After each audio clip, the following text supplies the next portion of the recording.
Em nome do Pai, do Filho e do Espírito Santo. Amém.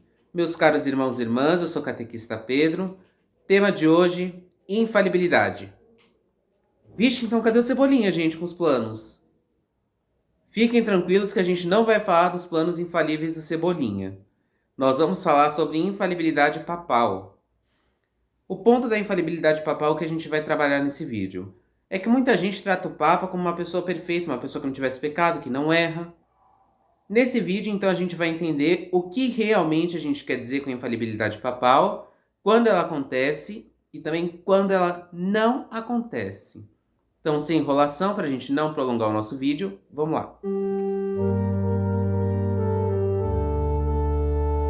Bom, primeiramente a gente tem que pensar assim, o que é infalibilidade papal?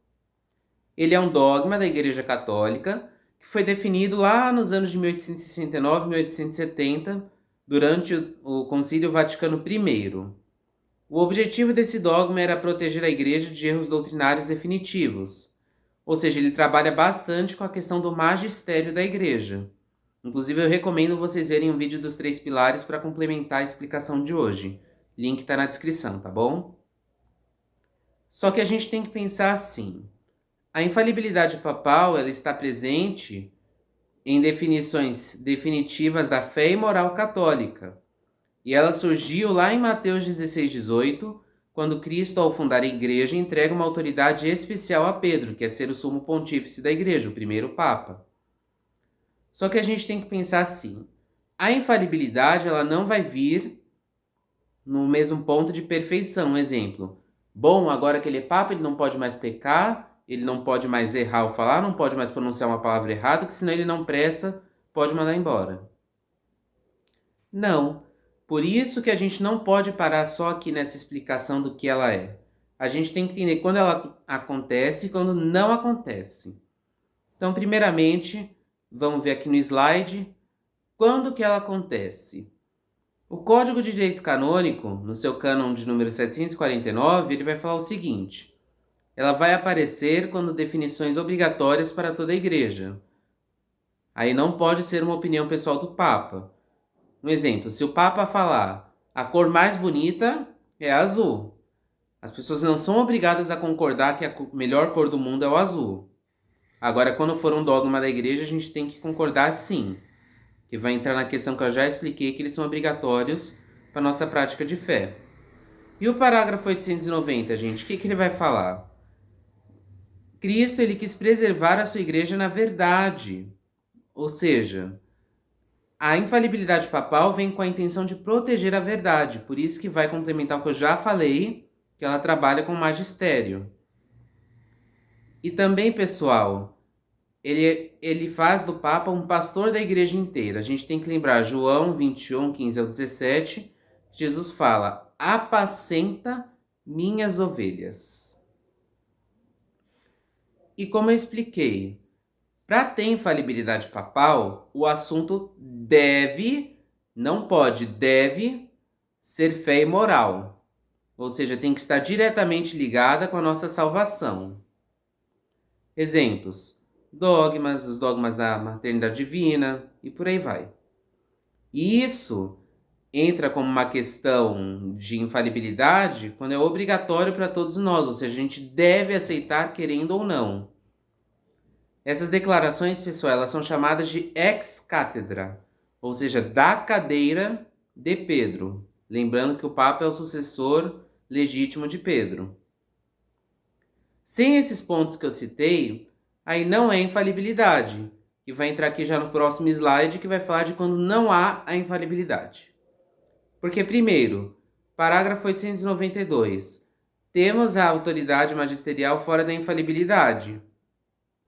E ele pode sim errar. Um exemplo, uma entrevista, uma opinião pessoal, no momento de descontração que ele está conversando. Por exemplo, vamos supor que ele está conversando comigo. Ele pode pronunciar uma palavra errada. Não tem problema. O Papa é uma pessoa normal igual a nós. Ele pode errar as palavras, pode cometer erros sim. Aí, nesses casos, não há infalibilidade, porque não são questões de fé, nem questões de moral católica. E agora um ponto que eu citei, a gente tem que retrabalhar. Definições ex cátedra. Elas não podem existir se forem doutrinas implicitamente infalíveis. Todas as doutrinas católicas têm que passar pelo ponto da infalibilidade papal, sim. E as definições ex cátedra são raríssimas, porque quando se é proclamado um dogma, por um exemplo, tem que fazer uma profunda investigação acerca dele. O Papa não pode decretar um dogma porque ele achou que tinha que decretar. Um exemplo, se o Papa de repente vira e fala: eu declaro o catequista Pedro santo porque eu quero.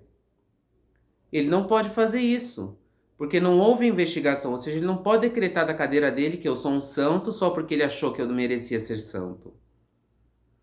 E isso vai ajudar a gente a entender este ponto. As declarações ex cátedra, elas não inventam verdades, muito pelo contrário.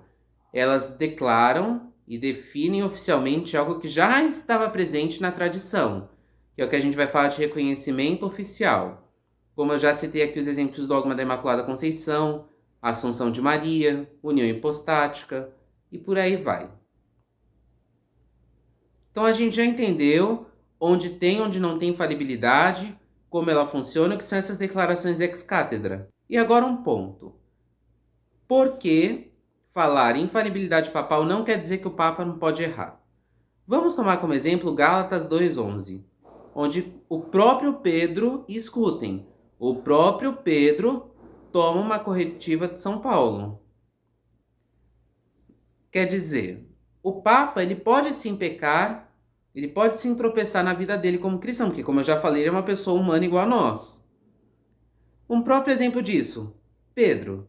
Mateus 26, ele negou a Cristo 3 vezes, ele teve medo, Mateus 14, e foi corrigido em Gálatas 2:11. Mas a igreja jamais saiu da verdade por causa disso. Porque, de novo, o que eu vou explicar aqui. Infalibilidade está ligada a questões de fé e moral. Infalibilidade não existe quando é ligado a uma opinião pessoal, um erro pessoal do Papa. Então a gente entendeu aqui. O Papa não é o Superman católico que a gente tenta montar a imagem na cabeça. Infalibilidade trabalha com magistério para a proteção da nossa igreja de erros doutrinários definitivos e, se for detectado um erro, corrigir o mais rápido possível. Então é isso, irmãos e irmãs, fico por aqui, espero que tenham gostado. Deixe seu like, inscreva-se, compartilha, ativem o sininho, deixem sua sugestão para um eventual futuro conteúdo. Então fiquem com Deus, Deus os abençoe e até o próximo vídeo.